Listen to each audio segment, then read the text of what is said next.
कल संघ प्रमुख मोहन भागवत से उनकी मुलाकात होने वाली है। योगी आदित्यनाथ और मोहन भागवत गोरखपुर में कल मिलेंगे, यानी कि चुनाव परिणाम आने के 11 दिन के बाद। अब तक यही कहा जा रहा है कि यूपी में बीजेपी की हार की एक बड़ी वजह संघ की नाराजगी भी रही। तो क्या क्या हो सकता है इस मुलाकात में, देखिए हमारी स्पेशल रिपोर्ट में।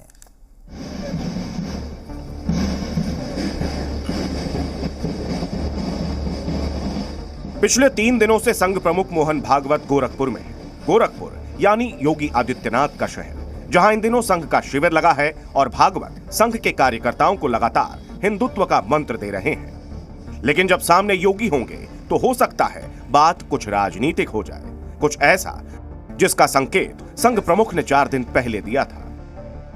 चुनाव संपन्न हुए, उसके परिणाम भी आए, सरकार भी बन गई,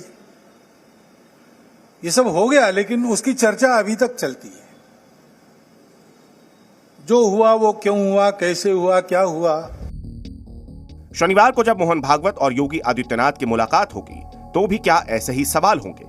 उत्तर प्रदेश में बीजेपी को हार क्यों मिली? लोकसभा चुनाव में बीजेपी कैसे पिछड़ गई? राम मंदिर निर्माण के बाद भी कमल और ज्यादा खिलने के बजाय मुरझा क्यों गया? आखिर ऐसा क्यों हुआ कि 2019 में यूपी की 64 सीटें जीतने वाली बीजेपी 2024 में 33 सीटों पर ही सिमट गई? इन सवालों पर चर्चा की संभावना इसीलिए ज्यादा है क्योंकि चुनाव परिणाम के बाद से ही यह कहा जा रहा है कि उत्तर प्रदेश में बीजेपी के खराब प्रदर्शन की एक बड़ी वजह संघ की नाराजगी भी है। 4 दिन पहले संघ प्रमुख ने मणिपुर की अशांति का जिक्र किया था। ऐसा कहा गया कि यह मैसेज सीधे तौर पर मोदी सरकार के लिए था। अगर वाकई संघ बीजेपी के बड़े नेताओं से नाराज है तो क्या जब योगी आदित्यनाथ भागवत से मिलेंगे तो उनकी नाराजगी दूर करने की कोशिश करेंगे? क्या आरएसएस को मनाने के लिए बीजेपी ने योगी को आगे बढ़ाया है? क्या अगले चुनाव में योगी आदित्यनाथ को संघ का साथ मिलेगा?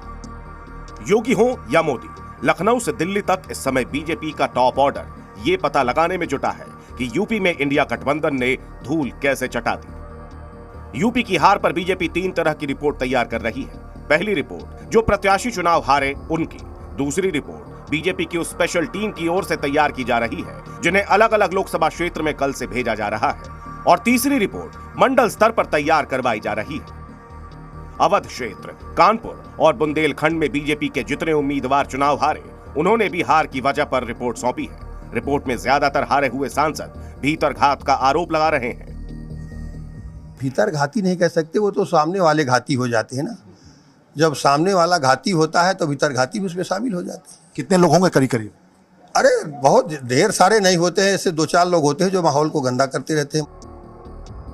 संगठन के जिन पदाधिकारियों को चुनाव की जिम्मेदारी दी गई थी, उनसे अलग से बैठक की गई। पूछा गया कि अगर भीतरघात जैसी कोई बात थी तो पहले बताया क्यों नहीं गया? अब देखना होगा कि भागवत योगी से क्या पूछते हैं और दोनों दिग्गजों के बीच की मुलाकात से क्या खबर निकलती है।